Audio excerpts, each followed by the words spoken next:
Ya, teman-teman semua, waktu sudah menunjukkan pukul 21:02 waktu Indonesia Tengah. Dan ini sudah mulai jadwal kita untuk sharing session pada malam hari ini dengan topik manajemen session. Bagaimana teman-teman? Apakah sudah mau bergabung? Kak, sebelumnya itu saya sudah kirim PPT-nya ke grup. Apakah bisa diakses dari laptop kakak sendiri atau saya saja? Iya, saya kali ini menggunakan handphone, jadi mungkin nanti untuk mengakses PowerPoint-nya boleh langsung narasumber sendiri.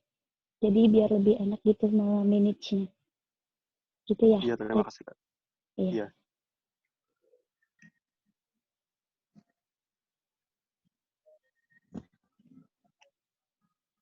Apakah kita menunggu peserta lain dulu atau langsung mulai saja? Bagaimana ke Husen dan Kak Fajar? Apakah ini bisa kita mulai sharing session-nya pada malam ini? Jadi teman-teman, aku mau disclaimer terlebih dahulu. Jadi pada sharing session kali ini kita nggak serius-serius banget ya, jadi kita diskusi aja.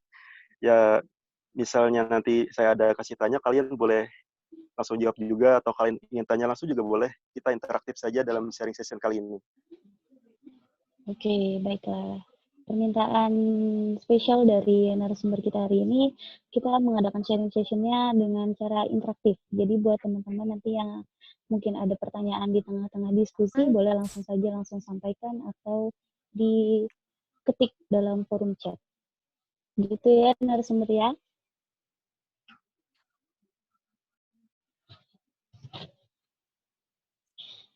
Bagaimana Kak? Mau kita mulai?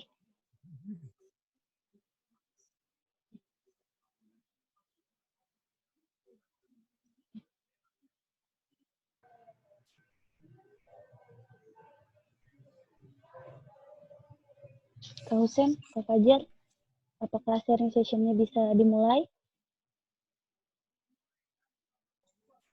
Ya, silakan dimulai. Baiklah. Assalamualaikum warahmatullahi wabarakatuh. Waalaikumsalam warahmatullahi wabarakatuh. Iya, pertama-tama saya yang terhormat Ketua Muda Banua dan yang saya hormati Koordinator Wilayah Kabupaten Tapin dan Kota Banjarmasin serta Koordinator Kabupaten Kota Batola, dan untuk teman-teman semua yang bergabung di sharing session pada hari ini yang berbahagia. Baiklah, hari ini tanggal 20 Mei tahun 2020, sharing session kembali diadakan yang merupakan jadwal setiap minggu rutin kita adakan terkait sharing session ini, dan pada kesempatan kali ini kita mengangkat topik terkait manajemen session yang akan dinarasumбери langsung oleh Muhammad Arif Rahman. Sebelum kita memasuki acara, perkenankan saya untuk memperkenalkan diri. Saya Siska, salah satu anggota dari tim Muda Banua Desa Pendampingan di Pekanbaru, Kabupaten Tapin, dan dalam kesempatan kali ini menjadi moderator pada sharing session di malam ini.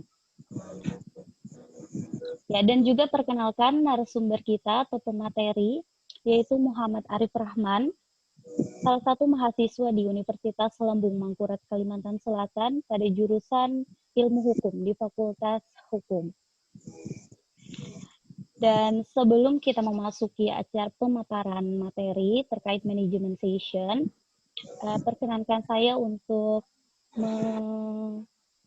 menyampaikan sesi-sesi yang akan kita lalui pada 1 jam ke depan. Yang pertama adalah pembukaan, yang kedua penyampaian materi tentang manajemen session oleh saudara Muhammad Arif Rahman, yang ketiga Q&A, kemudian kesimpulan, dan yang terakhir adalah penutup. Sebelum menutup acara, nanti kita akan mengadakan sesi foto bersama. Jadi buat teman-teman semua boleh dibuka nanti videonya pada akhir acara untuk kita bisa mendokumentasikan diri kita. di acara pada malam hari ini. Baiklah, saya sudah memperkenalkan diri saya dan juga sudah memperkenalkan narasumber kita pada malam hari ini. Dan mungkin langsung saja untuk memulai pemaparan materi terkait manajemen session, langsung saya serahkan kepada Muhammad Arif Rahman. Bagaimana, sudah siap? Baik. Apakah screen saya sudah kelihatan? Iya, sudah. Suara saya terdengar jelas? Iya, sudah. Oke. Baiklah. Bismillahirrahmanirrahim. Assalamualaikum warahmatullahi wabarakatuh. Assalamualaikum warahmatullahi wabarakatuh. Baiklah, pada kesempatan kali ini, terima kasih sebelumnya kepada MC yang telah memberikan saya waktu dan kesempatan untuk membawakan sharing session yang mana sharing session yang akan saya bawakan pada malam hari ini berjudul Manajemen Diri dan Strategi Ampuh yang Setiap Mahasiswa Harus Ketahui. Bertepatan dengan tanggal 20 Mei 2020. Oke. Jadi masuk kepada sesi perkenalan. Tadi setelah dikenalkan secara singkat oleh MC, kemudian saya akan memperkenalkan diri saya kembali. Perkenalkan, nama saya adalah Muhammad Arif Rahman. Saya adalah mahasiswa Fakultas Hukum Universitas Lambung Mangkurat yang sekarang pada masa transisi dari semester 2 ke semester 3. Jadi saya masih termasuk muda bagi kakak-kakak, kawan-kawan sekalian, seperti itu. Jadi saya harap apabila terdapat kesalahan pada kemudian, agar sekiranya bisa memberitahu saya atau memberikan nasihat kepada saya bagaimana yang sebaiknya, seperti itu. Jadi di sini ya saya kasih CV saya. Saya ingin ambil cara ringkas saja. Jadi di sini ada CV saya, bisa dibaca. Saya itu adalah alamat di tempat saya di Banjarmasin. Ada nomor kontak saya juga, email saya. Jadi pendidikan saya sebelum menempuh pendidikan ilmu hukum di Fakultas Hukum Universitas Lambung Mangkurat adalah sebagai siswa di Madrasah Aliyah Negeri 1 Balangan. Dan alhamdulillah saya memiliki rekod yang baik semasa itu sebagai lulusan berprestasi terbaik 1 umum. Juga pernah menjadi diundang sebagai tutor sebaya disuruh ke kantor desa Mutiara Muda ini. Seminar Nasional, khususnya pada Ikatan Guru Indonesia oleh Ketua Komisariat Kimia se-Indonesia. Kemudian ada sederet pengalaman yang telah saya jalani selama ini. Di antaranya adalah Sekretaris Departemen Kajian Studi Islam KSI Al-Mizan FAULM, notulis terpilih workshop eksplorasi pelanggaran KEPPH Komisi Yudisial RI, inisiator alumni Mansabam mengkaji sukses khataman selama pandemi. Itu adalah sederet pengalaman yang saya tekuni pada tahun 2020 ini. Adapun prestasi juga dapat kalian lihat. Ini adalah beberapa prestasi sebelum terjadinya pandemi. Jadi selama pandemi ini sangat bagus sekali untuk mengadakan sharing session atau mengikuti webinar-webinar yang bisa mengefisienkan waktu kita selama pandemi dan tentu juga menambah insight dan knowledge kita agar tidak lag oleh waktu, seperti itu. Nah, langsung saja kita masuk ke dalam materi. Managing yourself as students. Manajemen diri kita sebagai mahasiswa. Jadi di sini saya telah tekankan pertanyaan, gimana sih cara kita untuk memanajemen diri atau self-management kita sebagai mahasiswa? Nah, self-management itu adalah sesuatu yang sangat penting untuk kita miliki dalam mengatur skill kita. Ada banyak sesuatu hal yang kita harus rencanakan dan kita manajemen dengan sedemikian rupa hari demi harinya. Yang tentu hal itu bermanfaat bagi kita untuk diketahui bagaimana cara kita untuk mengalokasikan waktu kita dengan sebaik-baiknya, energi kita dengan sebaik-baiknya kepada hal-hal yang dianggap penting atau dianggap perlu saja.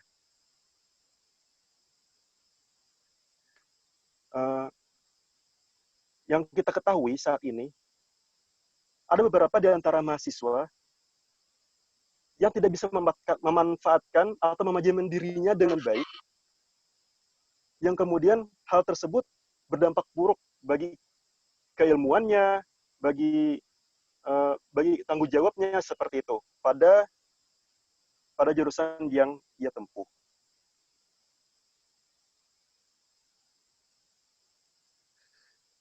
Kemudian banyak yang memulai tahun pertama kuliah hanya untuk rame-rame, hanya untuk berteman dengan niat yang masih belum lurus tentang jurusannya. Bahkan mungkin ada yang belum tahu kenapa sih dia harus mengambil jurusan itu? Apakah mungkin dia itu ikut-ikutan saja atau memang dari jiwanya sendiri?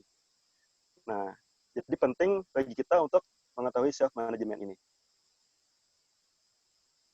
Kemudian, ini adalah sub-sub atau bagian-bagian dalam dari bagaimana cara kita untuk manajemen diri. Yang pertama adalah mengetahui apa yang benar-benar kita prioritaskan, apa yang menjadi goal kita atau menjadi masalah yang harus kita selesaikan seperti itu. Kita harus mengetahui dengan membedakan antara prioritas mana menjaga prestasi akademik atau organisasi maupun lomba. Kemudian, apa sih tanggung jawab kita dan apa sih tujuan kita sebenarnya sebagai mahasiswa? Itu hal-hal yang harus kita ketahui di masa muda ini, di masa kita sebagai seorang mahasiswa. Mungkin ini berupa pengalaman pribadi saya. Kadang kita merasa menjadi mahasiswa itu adalah harus aktif dalam berkegiatan, dalam berlomba, dalam organisasi. Namun kita lupa kepada satu hal penting, yaitu adalah prestasi akademik kita. Nah, padahal prestasi akademik itu adalah menjadi sesuatu yang prioritas sebenarnya dalam menuntut pendidikan. Ya, meskipun pada faktanya, ya memang yang lebih berpengaruh itu adalah pengalaman kita langsung di lapangan dalam mengikuti organisasi maupun lomba. Tapi jangan lupakan bahwa prestasi akademik adalah tujuan awal kita dalam menempuh pendidikan. Tidak hanya semasa kuliah, teman-teman, baik itu semasa sekolah menengah atas atau menengah pertama, bahkan mulai SD pun kita harus sudah memulai diri dengan membedakan mana prioritas kita. Tanggung jawab kita. Ketika kita memilih sesuatu atau menentukan sesuatu, kita harus menerima konsekuensi dari pilihan tersebut. Yaitu kita bertanggung jawab atas tujuan dan pilihan kita itu. Nah, apa sih tanggung jawab kita? Nah, misalnya seperti ini. Kita mengambil jurusan hukum misalnya saya. Saya mengambil jurusan hukum, niat dan tujuan awal saya adalah untuk memahami hukum lebih komprehensif, agar dapat menegakkan hukum positif, kepastian hukum, dan kesejahteraan keadilan bagi masyarakat. Misalnya seperti itu. Jika kemudian saya mengkhianati niat saya untuk melakukan sesuatu yang seperti hura-hura nilainya atau sesuatu yang tidak bermanfaat, membuang-buang waktu, itu kita secara tidak langsung telah melepas tanggung jawab kita sebagai mahasiswa. Itu adalah kewajiban kita sebenarnya. Jadi kita harus bisa benar-benar memprioritaskan mana antara menjaga prestasi, organisasi, dan bagaimana cara kita untuk mereward diri seperti itu.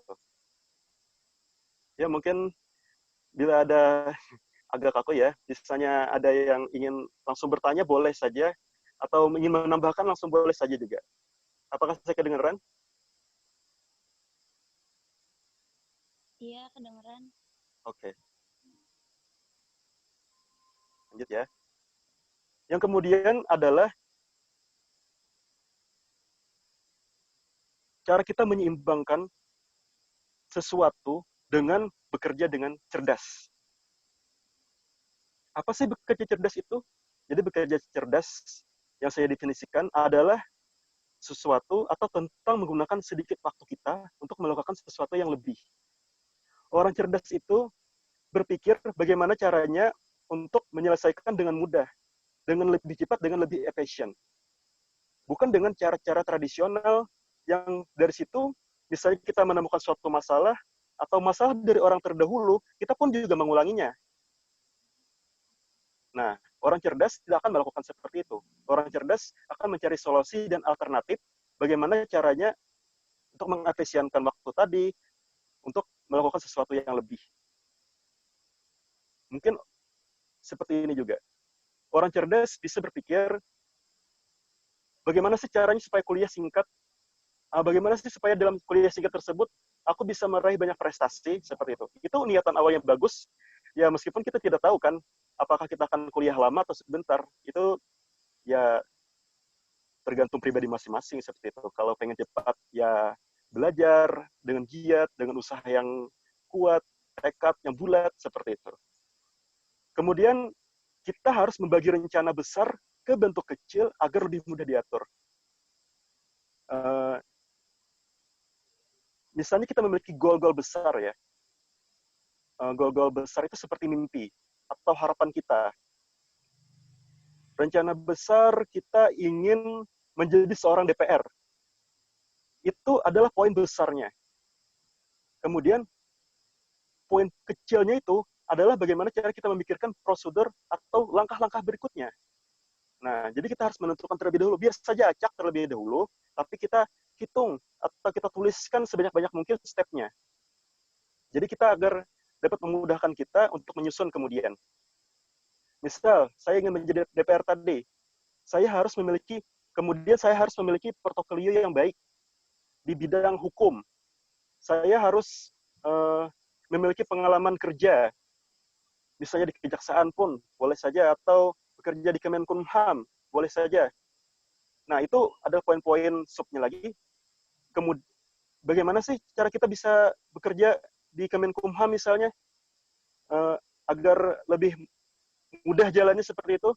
Jadi kita adalah memasuki prodi atau jurusan hukum. Nah, seperti itu. Jadi kita harus membagi rencana besar kita ke bentuk terkecil. Kemudian di situ ada tulisan do, delegate, diminish, delete. Kita harus bisa menentukan goal-goal kita itu apakah harus dilakukan, apakah kita harus mendelegasikan diri kita untuk melakukan sesuatu itu, apa kita harus menghindarinya, atau malah kita harus meninggalkannya. Jadi itu sangat penting dalam bagaimana cara kita untuk menyeimbangkan sesuatu dengan cara cerdas. Orang cerdas itu bisa membedakan antara apa yang harus dilakukan, antara yang boleh dilakukan, tidak dilakukan, dan kerencana, seperti itu. Bella, don't be shy away from certain subject. Boleh, siapa? Ada yang ingin disampaikan? Kalau tidak, saya lanjut. Kemudian adalah sub berikutnya, don't be shy away from certain subjects.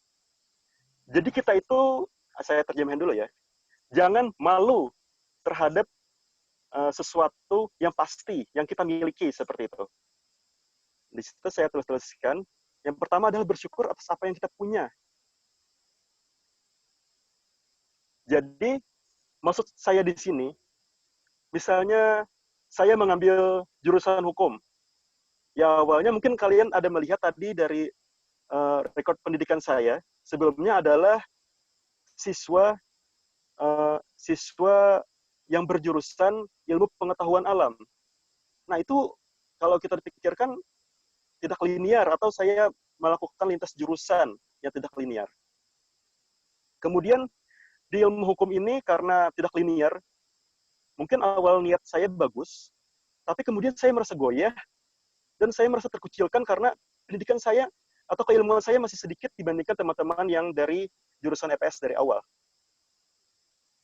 Nah, hal tersebut tidak perlu ditakutkan, teman-teman. Tidak perlu menjadi rasa malu bagi kita, kenapa misalnya kita bukan dari orang yang linear, tapi kita memiliki niat awal untuk memahami atau memperdalam lagi jurusan tersebut. Yaitu dengan cara bersyukur atas apa yang kita punya. Setelah kita tadi belajar bagaimana cara menentukan, kemudian kita menjalaninya, kita harus bersyukur. Nah, setelah bersyukur, enjoy semua yang kita lakukan. Atau nikmati semua yang kita lakukan. Jangan khawatirkan, misalnya kita tidak akan berkembang. Ya, kalau kita mengkhawatirkan tersebut, tentu kita harus bagaimana cara kita belajar lebih dari orang-orang yang mungkin telah memahami terlebih dahulu dengan cara memperbanyak literasi, menambah mungkin berinteraksi dengan dosen, menambah kontak dengan ahli-ahli hukum seperti itu. Jadi enjoy saja, kita nikmati saja, atau niat kita itu niat yang bagus loh. Jadi kita harus lakukannya dengan sesuai niat kita, dengan apa yang kita impikan sebelumnya. Itulah niat kita, berarti itu adalah kesenangan kita. Jadi nikmati saja. Kemudian di situ ada comprehension, retention, dan application. Itu maksudnya, comprehension is the first phase where you try to understand the materials given. Jadi komprehensi di sini maksudnya adalah bagaimana cara kita untuk memahami material yang kita terima. Memahami apa yang kita pilih. Itu adalah comprehension. Kemudian ada retention. Retention is the process of remembering those materials and inserting them into your subconscious memory. Jadi retention ini ketika kita telah memahami sesuatu ilmu baru, kita harus mengingat-ingatnya atau mencoba untuk mengingat-ingatnya saja sih. Kalau bisa menghafal, kalau kita harus mungkin seperti ini ya. Menghafal misal. Menghafal caranya adalah dengan mengingat-ingat seperti itu. Supaya kita memiliki pemahaman yang dapat berlangsung lama di pikiran kita atau tersimpan di dalam otak kita. Dan yang terakhir ada application. Application is knowing how the materials will play in real life scenarios. Jadi, setelah kita memahami, kemudian kita mengingat-ingat hingga hafal, kemudian adalah cara kita untuk mengaplikasikannya dan menjalankannya di kehidupan nyata, di skenario kehidupan nyata kita. Nah, itu tipsnya saja ya dari don't be shy away from your certain subjects tadi. Kemudian adalah never be afraid of dreaming big. Artinya, jangan takut untuk bermimpi besar. Bermimpi besar. Semua cita-cita, semua capaian adalah diawali dari mimpi. Mungkin kita sering dengar seperti ini ya. Mimpi-mimpi yang besar, meskipun kita dimimpi-mimpi besar, atau dari mimpi-mimpi itu kita jatuh, maka kita akan jatuh di antara bintang-bintang, seperti itu. Tapi, bermimpi bukan sesederhana kita menghayal. Bermimpi berarti kita menginginkan sesuatu, dan kita harus melakukan itu. Nah, itu. Itu mungkin definisi mimpi dari saya. Kemudian, misalnya, ini kita masuk kepada sub-subnya. Kemudian kita bermimpi ingin menjadi seorang pengusaha yang sukses, misalnya, atau pebisnis yang handal. Ya, seperti itu. Tapi ada teman-teman kita atau orang-orang lain, atau bahkan di sekitar kita, yang mengucilkan kita dengan mimpi-mimpi tersebut. Oh, kamu nggak bakalan bisa sukses. Kamu masih kurang banget ilmunya. Kamu masih belum punya pengalaman yang banyak. Atau ketika kamu tampil menjadi pemateri mungkin seperti saya ya, kita itu jangan mengkhawatirkan tentang perasaan untuk mengecewakan orang lain. Pada dasarnya ini penting untuk mengkhawatirkan, tapi untuk maju kita tidak perlu mengkhawatirkan selama itu positif. Ingat, selama itu positif. Jangan kita khawatirkan perasaan orang yang mengecewakan kita. Seringkali dengan mengkhawatirkan ini malah menghambat kita untuk maju seperti itu. Dengan khawatir kita nggak jadi, misalnya kita jadi pemateri karena kita khawatir untuk mengecewakan audiens kita. Ya, meskipun kita juga harus mempersiapkan diri ya dengan materi seperti ini. kita mengecewakan audiens kita nggak akan jadi. Misal cancel, misal Bang Fajar, aku cancel aja gitu kan. Dengan mengkhawatirkan sesuatu seperti itu malah membuat kita menjadi down. Yang perlu kita ketahui lagi, nobody is perfect. Gak ada yang sempurna. Gak ada yang sempurna, guys. Jadi pada dasarnya kita adalah manusia yang hina kan. Kita tahu semua. Gak ada yang sempurna. Jadi yang membuat sempurna itu adalah diri kita sendiri, adalah pandangan kita sendiri dalam menanggapi sesuatu. Dan dalam mencapai mimpi adalah tentang bagaimana cara kita untuk bekerja keras. Ini adalah poin yang sangat penting dan mungkin krusial. Kerja keras di sini berarti kita mengambil konsekuensi untuk belajar lebih giat, banyak membaca buku, membaca literatur yang teruji validitasnya, seperti itu. Oke, next aja. Sudah habis pembahasan tentang managing yourself as students. Kemudian ada 4 tips that every student should know. Ada 4 tips bagi yang mahasiswa, setiap mahasiswa harus tahu. Kemudian di sini ada headline atau garis besar, apa aja yang mesti mahasiswa ketahui. Nah, yang pertama adalah bagaimana merencanakan sesuatu dari akhir. Ini ada tipsnya saja ya. Jadi, ada pertanyaan lagi, apa strategi yang harus kita lakukan untuk mencapai goal? Kita harus memikirkan atau menyusun strategi-strategi kita terlebih dahulu sebelum menentukan goal tersebut. Di situ ada tipsnya, bikin chart goal kita dari kiri ke steps di kanan. Oh, ini saya lupa untuk ngasih image atau gambarnya, tapi seperti gambarnya teman-teman. Chart atau bagan atau tabel itu kita bikin dulu dari kiri, bikin box, mungkin bisa dalam bentuk box di kiri, kita tulis mimpi kita tadi.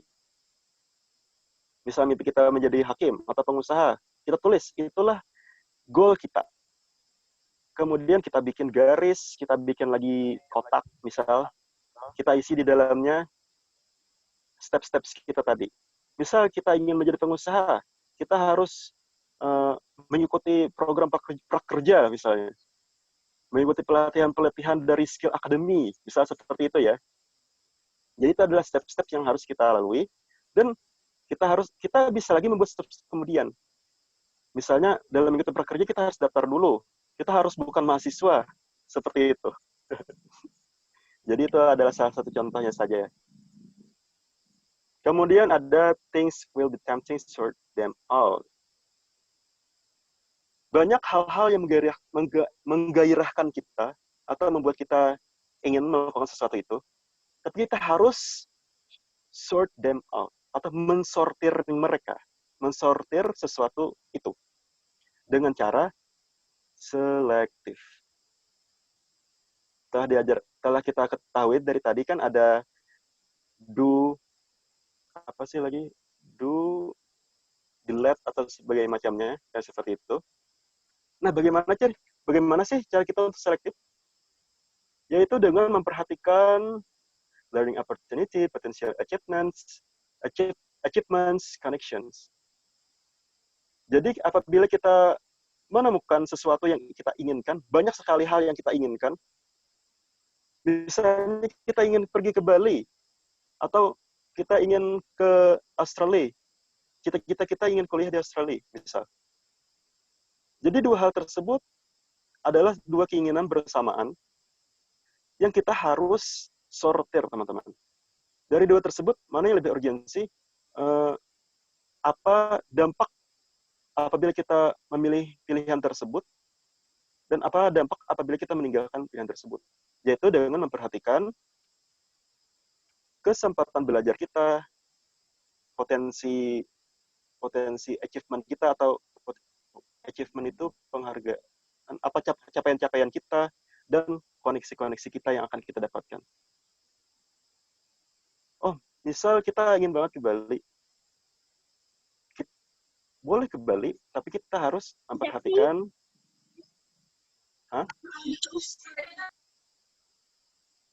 memperhatikan aspek-aspek tadi ya.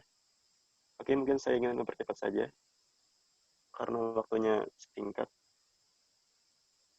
Kemudian adalah see to the best, but don't just avoid the one thing. One thing. Lakukanlah yang terbaik, tetapi jangan kita fokus, bukan maksud fokus ya. Jangan over melakukan sesuatu hal saja. Satu hal saja ini dimaksud, misalnya kayak seperti ini. Ini saya berdasarkan membaca literatur dan referensi saya ya. Jadi misalnya kita ingin GPA kita 4, tapi kemudian 3. 3 itu termasuk standar ya teman-teman.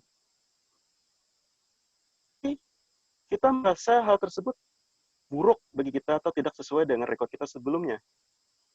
Kita telah melakukan dengan maksimal, tapi kita tidak deserve itu. Nah, jadi teman-teman, ada beberapa kita perlu kita kejadian. Oke lah, misalnya kalau kita IP kita 2, anak uzbillah, IP kita 2, kita ingin mengulang pada semester berikutnya tersebut atau kuliah tersebut, ya boleh-boleh saja lah. Tapi misalnya kita sudah dapat 3, kemudian kita ingin mengulangnya lagi, nah itu pemborosan waktu teman-teman. Jadi pada dasarnya kita tidak perlu jadi sama. Ada beberapa hal atau banyak hal yang bahkan dapat kita menempatkan waktu-waktu yang kita bisa maksimalkan daripada kita harus jadi sempurna. Jadi gunakan waktu kita untuk banyak hal yang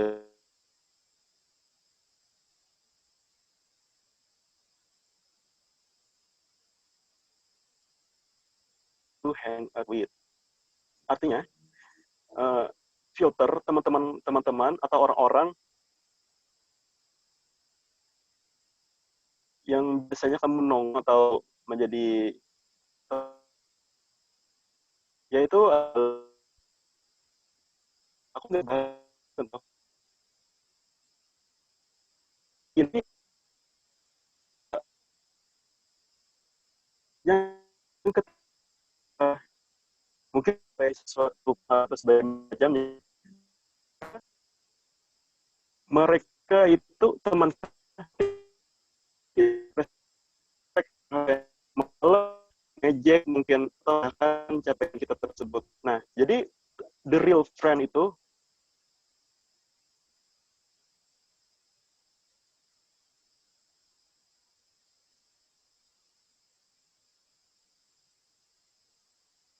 perlu dia dengan ikhlas untuk membantu kita. Atau bukan toxic. Cuma kita lagi banyak duit aja mungkin, atau lagi sejahteranya nih habis menang lomba, bisa seperti itu ya. Nah, itu toxic people. Penting. Dan kemudian adalah urusan mental kita dan influence-nya. Jadi dengan berteman, dengan selektif memilih teman,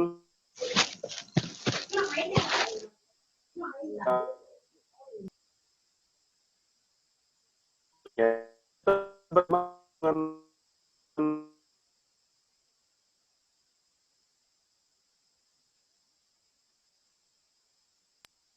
nah, jadi dari situ akan mempengaruhi pengaruh kita. Jadi misalnya kita ingin berteman, kita sebagai seorang mahasiswa itu melihat dari kewajiban kita tadi, kita harus fokus dengan tujuan kita dari awal untuk meraih cita-cita, maka fokuslah pada pencapaian yang positif tersebut. Kalau teman-teman toxic people kita ini kita sudah ajak untuk menjadi baik, kita sudah ingatkan bahwa ini nggak boleh atau baik bagi mental kita.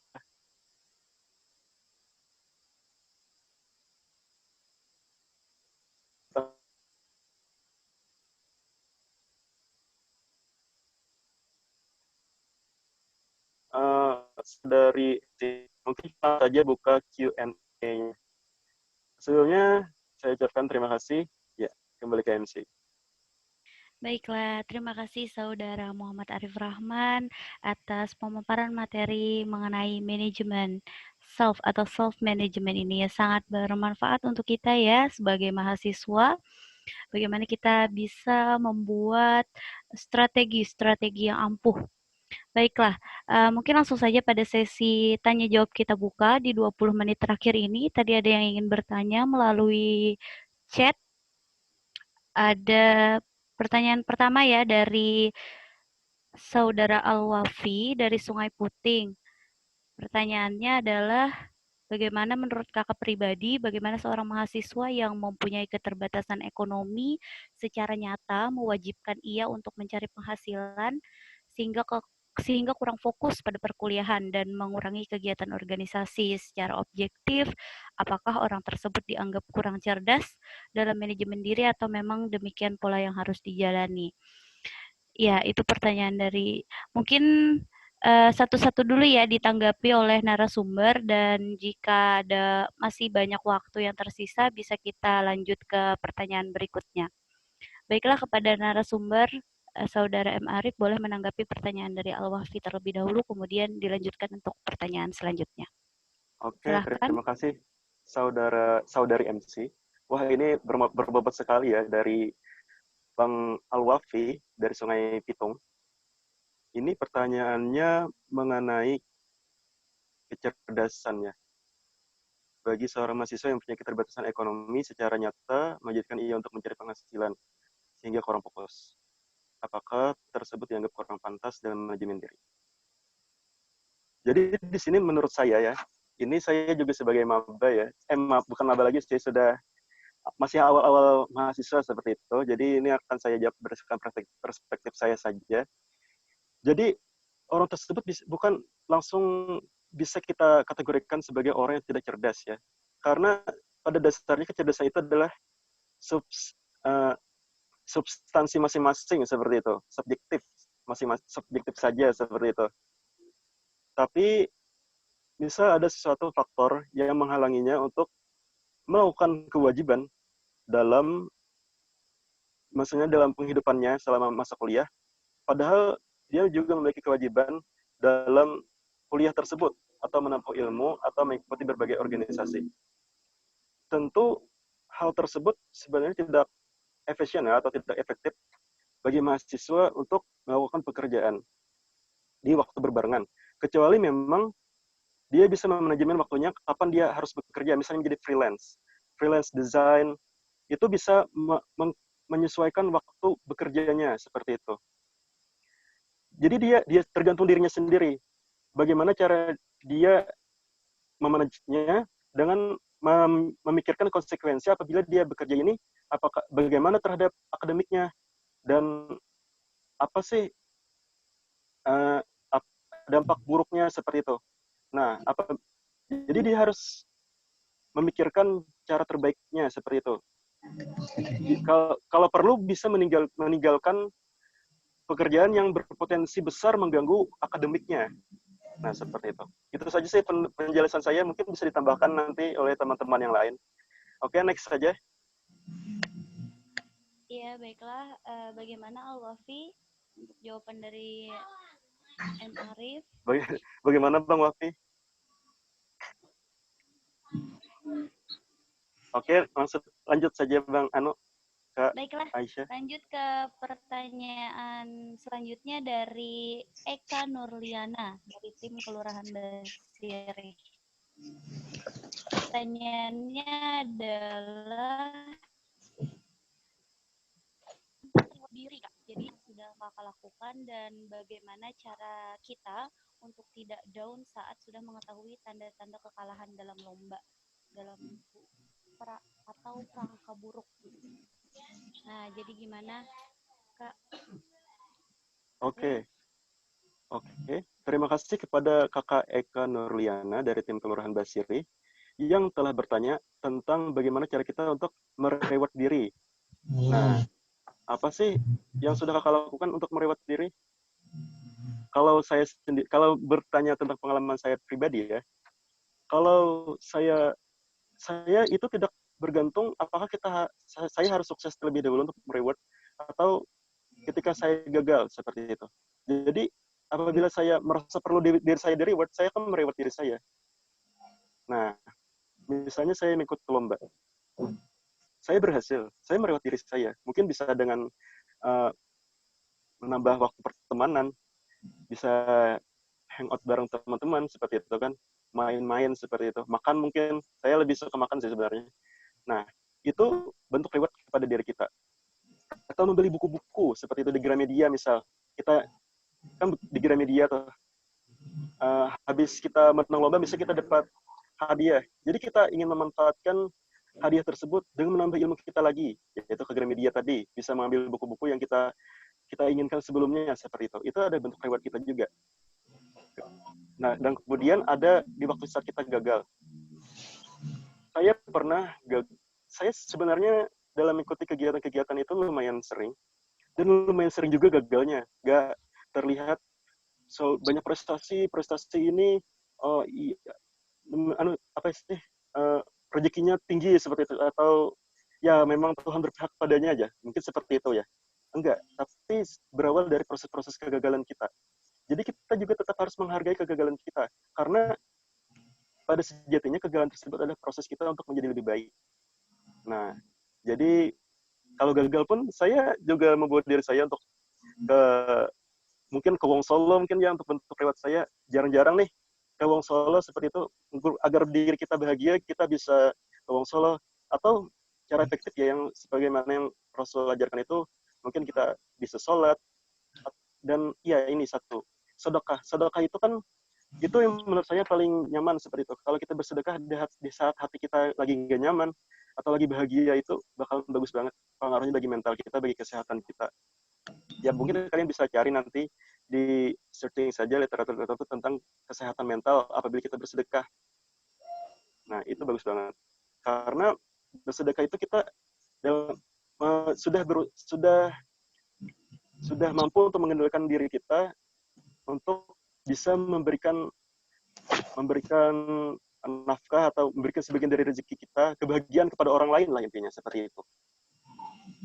Selanjutnya bagaimana cara kita untuk tidak down saat sudah mengetahui tanda-tanda kekalahan dalam lomba. Kalau tanda-tanda down, ya jangan dipikirkan kekalahan tersebut. Kita ambil saja itu, kita sudah mengikuti lomba tersebut saja sudah luar biasa syukur seperti itu. Ya mungkin saya seperti ini. Pengalaman baru-baru saja saya juara satu masih berprestasi. Padahal saya masih semester 2, bukan masuk tapi saya ingin memberikan insight seperti itu. Kemudian saya senang banget. Kemudian saya diikutkan Filma Press di tingkat UNIF. Kemudian saya bertemu dengan orang-orang yang keren-keren yang luar biasa hebatnya mereka. Saya sebenarnya sudah berusaha sebaik mungkin, semaksimal mungkin menyiapkan PPT dan lain sebagainya. Saya bahkan presentasi banyak yang memuji saya seperti itu. Tapi pada kenyataannya saya tidak menang. Nah, saya merasa tidak apa-apa saja seperti itu. Mungkin saya bisa coba di lain waktu, mungkin ada yang Allah persiapkan lebih baik untuk saya kemudian. Jadi ya jangan dipikirkan kekalahannya, tapi progres kita sampai ke situ dan bagaimana cara kita untuk membuatnya menjadi lebih baik jika tidak kemudian atau dengan sesuatu hal-hal yang bagus bagi kita untuk kedepannya atau perspektif kedepannya kita. Oke, seperti itu. Bagaimana Kak Eka? Ya, jadi itu tadi tanggapan dari narasumber terkait pertanyaan dari saudari Eka. Jadi untuk memberikan reward kepada diri kita adalah bagaimana kita bisa memberikan kesenangan atau menciptakan rasa senang kepada diri kita sendiri seperti itu ya Kak ya. Ya, dilanjutkan pertanyaan selanjutnya dari Asia. Dari Asia. Iya, pertanyaannya adalah gimana Kak kalau pada masa semangat-semangatnya tapi tiba-tiba muncul rasa jenuh atau merasa jatuh atau down. Nah, itu gimana cara mengatasinya, Kak? Di saat kita melakukan sesuatu dengan semangat-semangatnya, tapi pada suatu waktu ada rasa lelah, kayak sudah sampai di titik terjenuh kita dan merasa jatuh. Wah, ini lumayan rumit ya sebenarnya. Ada rasa lelah, kayak sudah sampai di titik terjenuh. Ini bisa contohnya seperti apa ya? Kalau boleh tahu. Mungkin biasanya itu Contohnya, dirasakan pada mahasiswa yang sudah semester akhir, Pak. Antara semester 5 atau 6 itu sudah melakukan kegiatan yang rutin, itu aja yang dilakukan. Padahal dia masih semangat nih, tapi dia jenuh karena yang dilakukannya itu adalah ya itu aja kegiatannya. Jadi merasa jenuh gitu. oh Gimana cara jenuh. mengatasi kejenuhannya? Iya. Oh, ini Gitu. berhubungan dengan pertanyaan sebelumnya tentang bagaimana cara kita untuk mereward diri tadi. Mereward diri tadi bukan berarti kita harus menunggu kegagalan atau keberhasilannya. Juga bisa dengan, ya mungkin kalau jenuh ya, kita bisa ngajak teman kita untuk belajar bareng atau mencoba sesuatu alternatif lain. Misalnya kita seperti apa yang kakak bilang tadi, kita jenuh melakukan rutinitas yang kita ulang-ulang seperti itu saja. Padahal kita sebenarnya dengan itu harus semangat-semangatnya misalnya. Ya kalau kita jenuh, berarti kita harus kreatif seperti itu. Kreatif, menentukan atau memilih alternatif lain. Kita sendiri yang menentukan bagaimana cara kita. Kan misalnya kita terlalu terbiasa dengan ini, kita jenuh. Bagaimana cara kita untuk tidak jenuh lagi? Nah, itu kita sendiri yang menentukan. Contohnya ya, kalau contoh dari saya, misal saya jenuh belajar di kelas, itu contoh yang paling sederhana. Saya jenuh belajar di kelas. Kemudian, cara mengatasi kejenuhan tersebut, saya bisa mengajak diskusi teman-teman saya untuk mengkaji permasalahan tersebut. Yang kita bisa tentukan sendiri. Misalnya ada teman kita yang kita anggap lebih berahli lah di bidang tersebut. Kita ajak saja diskusi. Mungkin kalau bisa kita bisa ajak debat mungkin. Nah dari situ kita akan bertukar pikiran, ngajak kami, kita merasa diri kita tertantang seperti itu. Nah itu sih kalau menurut aku. Kalau merasa sejatuh-jatuhnya, ini berkaitan dengan kegagalan atau keputusasaan ya. Iya, Kalau oke. kita merasa gagal atau putus asa terhadap sesuatu, itu sebaiknya jangan. Atau akan lebih baik kita bisa menceritakan masalah kita kepada teman kita, tentang masalah kita seperti itu. Kita ceritakan saja kepada teman kita apa yang menjadi sumber keputusasaan kita tersebut.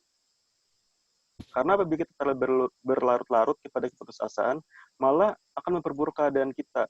Jadi lebih baik kita keluar dari rasa keputusasaan tersebut. Itu aja sih. Lanjut ya. Ya, bagaimana Asia? Itu tadi tanggapan dari saudara Oh ya, Raf. aku juga masih belajar sebenarnya. Jadi kalau kakak-kakak atau abang-abang yang mau menambahkan atau mau mengklarifikasi atas penyampaian saya yang ada yang salah, mungkin bisa langsung saja dikatakan. Oke, Iya, lanjut MC. iya. Jadi sebelum kita lanjutkan ke pertanyaan selanjutnya, ini tadi ada baru terbaca sih dari tanggapan dari Al-Wahfi terkait dengan pertanyaannya juga dan jawaban dari narasumber. Beliau ada menanggapi bahwa jika orang itu mempunyai waktu kerja harian dan menjadi penyangga utama bagi kehidupan pribadi dan tidak ada alasan untuk meninggalkan, bagaimana persepsi kakak antara hal tersebut dan keinginan belajar dalam diri yang harus tetap disalurkan di perkuliahan? Sepertinya ini tadi sudah ada dijawab dan disinggung sedikit oleh narasumber, ya, bahwa sebisa-bisanya kita membuat prioritas seperti itu ya, Kak Arif ya. Iya, benar-benar. Baiklah, mungkin langsung kita ke pertanyaan selanjutnya dari Saudara Mahdi Hidayatullah, relawan Desa Bitahan. Pertanyaannya adalah bagaimana seseorang mahasiswa yang sudah salah masuk jurusan selama 2 tahun tetap atau atau mengulang lagi dari awal sesuai passion-nya. Bagaimana tanggapan dari narasumber terkait salah jurusan nih Kak selama 2 tahun? Oke, terima kasih MC. Jadi saya juga menanggapi ya. Oh, terima kasih nih dari Bang Al-Wafi tadi kan menanggapi. Jadi ya seperti itu tadi kita harus memilih prioritasnya Kak Bang Wafi. Nah, baik, ya itu saja sih. Ya, kemudian kepada pertanyaan Bang Mahdi ini. Waalaikumsalam. Dari relawan Desa Bitahan. Bagaimana seorang mahasiswa yang sudah salah masuk jurusan gimana? Udah 2 tahun lagi salah jurusan. Jadi aku punya teman, dia tuh juga salah jurusan. Bahkan udah semester 3 dia salah jurusannya. Dia TB lagi. Jadi persepsiku kepada orang-orang yang salah jurusan itu harus dikenali secepat mungkin, sesegera mungkin menurutku. Karena kalau telah berlalu sedemikian lamanya itu justru akan merugikan diri kita sebagaimana saya sampaikan tadi kan. Itu akan berlarut-larut kepada hal yang semestinya kita ubah dari awal, kita lebih ubah dari awal, namun kita tetap melanjutkannya karena kita tidak memiliki keberanian dari awal untuk mengubahnya seperti itu. Mungkin ada dorongan dari orang tua atau sebelumnya kita kayak ikut-ikutan teman aja. Nah, itu makanya itu adalah hal-hal yang harus dihindari sedari awal. Namun, jika kita mengulanginya untuk memilih sesuai passion kita, pada beberapa kasus itu tidak masalah. Tidak masalah. Jadi, teman aku tadi dia diterima di Malaysia. Aku lupa universitas. University Islamic Malaya of University. Seperti itu aku lupa juga. Tapi intinya dia resign atau dia drop out dari kuliahnya untuk mengambil passionnya tersebut. Itu tidak salah, itu tergantung diri pribadi masing-masing aja sih sebenarnya. Tergantung keputusan kita atau keinginan kita yang benar-benar sudah final. Jadi diharapkan kalau kita sudah pindah passion, maksud saya itu pindah jurusan karena tidak sesuai dengan passion kita, itu harus benar-benar sudah eksekusinya itu sudah final seperti itu. Jangan main-main lagi. Soalnya kalau kita sebenarnya seperti ini, misalnya kita memilih jurusan hukum, seperti saya tadi kan, oh saya sudah niatnya bagus nih, tapi eksekusi saya kemudian menjadi semangat saya mungkin sempat down juga karena melihat pembelajaran di hukum sulit seperti misalnya atau menghafal undang-undang bla bla bla lah. Nah, itu bukan harus kita hindari. Justru dari itu kita harus tertantang. Karena sejatinya kan kita ingin memilih sesuatu dan ingin mempelajari sesuatu, kita harus siap untuk menjalaninya. Ya, seperti yang saya sampaikan tadi, kita harus syukuri saja, kita nikmati saja. Oh, mungkin kalau kita dengan tetap di jurusan itu, misal, ini cerita juga, salah satu pengalaman dari CSR Adaro, dia bilang seperti ini. Dia itu adalah orang teknik, kemudian bekerja di tambang. Nah, tapi passionnya beliau itu di pendidikan. Ternyata di pekerjaan beliau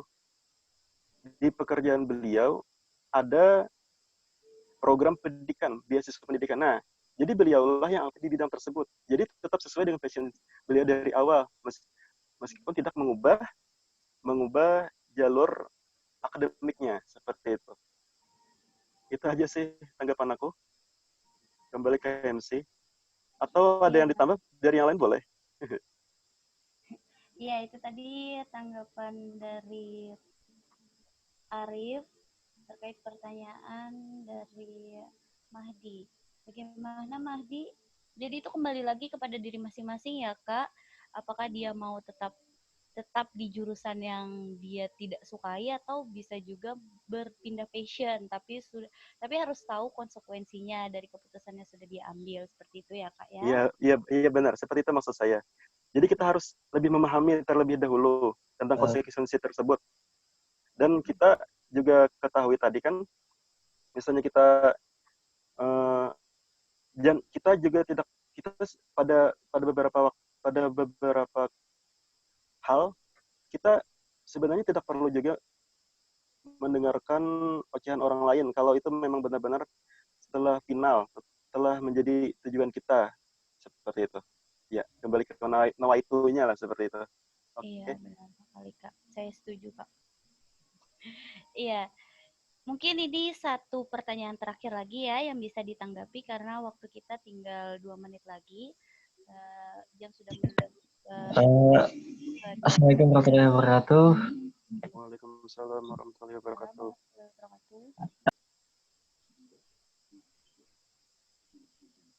Silakan.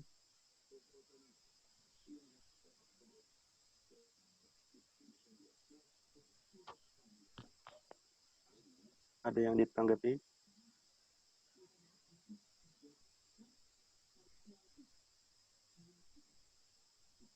Ya, silakan.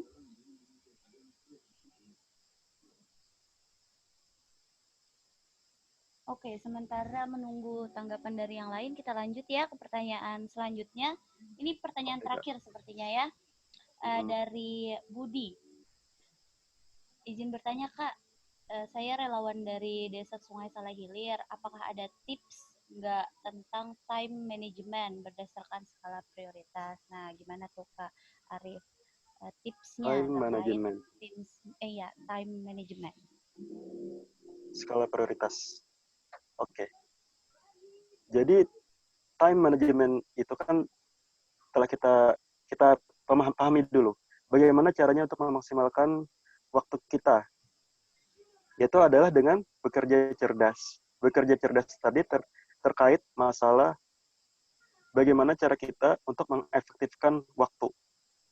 Nah, jadi kita bisa saja bikin schedule, misalnya buat harian kita atau tentang goal-goal kita ke depannya.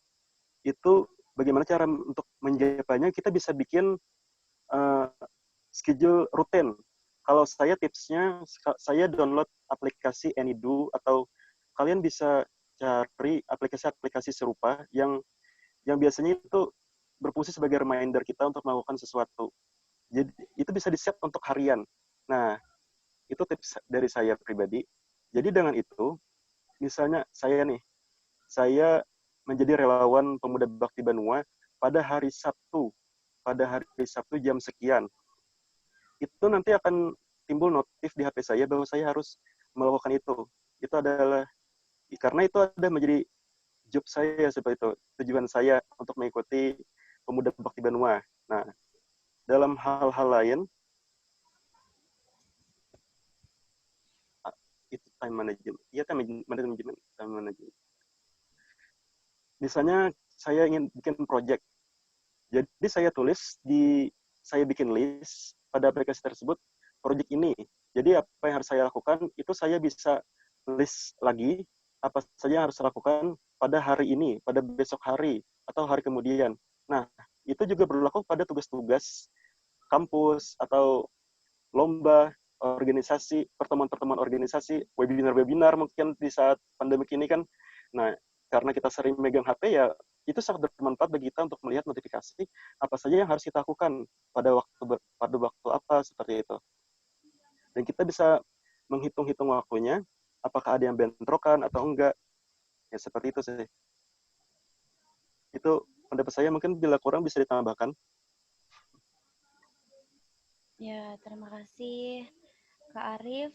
Jadi itu tanggapan dari Kak Arif terkait bagaimana tipsnya tentang time management. Kita menggunakan salah satu teknologi aplikasi yang ada di smartphone kita ya Kak, untuk membantu kita mengingatkan kegiatan-kegiatan penting yang harus kita lakukan.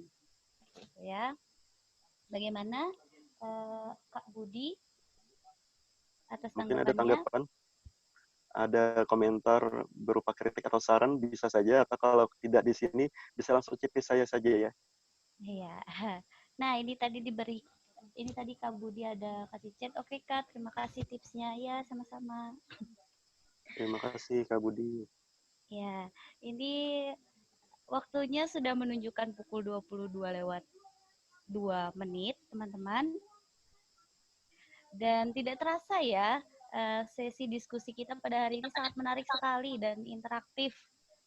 Sangat interaktif sehingga waktu 1 jam tidak terasa berlalu ya teman-teman. Dan saya ucapkan terima kasih banyak kepada teman-teman yang sudah ikut berpartisipasi dalam diskusi kita hari ini, kepada wabil khusus kepada saudara Alwafi, Eka, Asia, Mahdi, dan terakhir tadi dari Kak Budi. Terima kasih banyak, dan juga buat teman-teman yang sudah bergabung dan meluangkan waktu serta mengeluarkan kuotanya untuk bisa bergabung di diskusi kita pada malam hari ini. Saya ucapkan terima kasih banyak juga. Dan sedikit mungkin kesimpulan ya. Narasumber, apakah mau menyampaikan sedikit kesimpulan terkait diskusi kita hari ini atau materi yang sudah disampaikan? Mungkin satu quotes ya. Iya, boleh. Jadi, manfaatkanlah waktu kalian sebaik mungkin. Iya, betul sekali. Iya. Ya, teman-teman. Ya, jadi itu tadi quotes dari Saudara Muhammad Arif Rahman yang menutup sesi atau seri diskusi kita pada malam hari ini dengan topik self-management. Dan ya, sekali lagi saya ucapkan terima kasih banyak kepada teman-teman semua. Dan terima kasih banyak juga sudah memberikan kesempatan dan kepercayaan kepada saya untuk memandu acara pada malam hari ini. Dan sampai jumpa lagi di sharing session selanjutnya dengan topik-topik yang sangat menarik. Mungkin kita langsung kita masuki sesi terakhir ya, sesi foto ya Kak Fajar.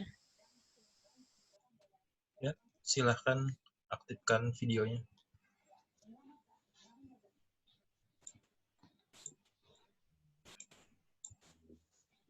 Ya, buat teman-teman boleh silahkan aktifkan videonya. Nur Arif Fajriyati, Marsia, Lidwina, Ma'rifah Hidayati, Naina Zakia, Siti Nurhalisah, Kiki, Siti Nur Hidayah, Mahdi Hidayatullah, Nur Laila, Nur Asia, Arum, Hasan Almadani, Andriani,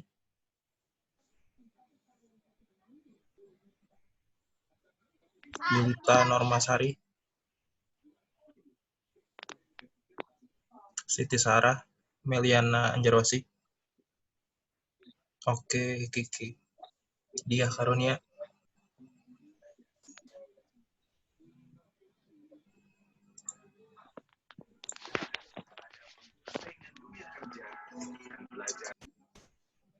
Oke, kita mulai sesi pertama untuk Kausin, Arif, Sadila, Ainun, Marsia, KIP, dan lain-lain. Jadi mulai hitungan 1, 2, 3. Ya, untuk sesi yang kedua, Andriani, Ayi, Nur Asia, Yulita, Siti Nur Hidayah, Mahdi, dan lainnya. 1, 2, 3. 1, 2, 3. Oke. Sip. Kembalikan ke moderator. Ya, terima kasih Kak Fajar sudah memandu sesi foto kita pada hari ini.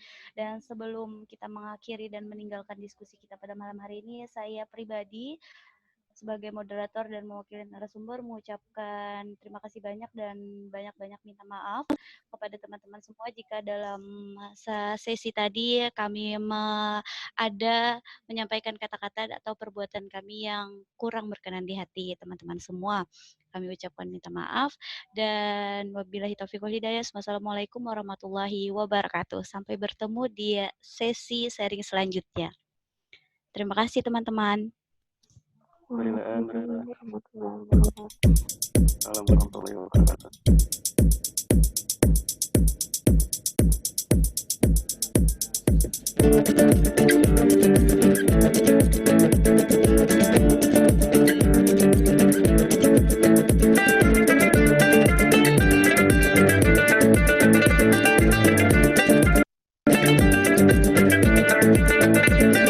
Selamat datang di Banjarmasin, ketanang barasih pengasuhan nyaman, orangnya baik, jujur ramah, haluan dua orang bunga sealaman. Selamat datang di Banjarmasin, seribu sungai, orangnya ramah, panaguran penguringan, kayu baimbai, kerakatan baratan, biang panggatan. Kami sambut Wan Baksa Kambang. Selamat datang di Banjarmasin. Sungai nang panjang, sungai kun ka Pangembangan. Seribu sungai, kota bungas di Baringaran. Jukung Balinggang, Ligang Japin Tirik Lalang. Pasar Tarapung, wisata kota Kabungan. Sangu Baturan, Intan Jamrut Lensa Siangan. Sangu Baturan, Kembang Barenteng, Kembang Rampai. makan soto banjar, Mengkuit parah akang. makan papayisa, Temani aku kulit pisang. bakuyu Kulik bauban, akan sambal acar. saluang haruan. Dengan waluh ganan asam.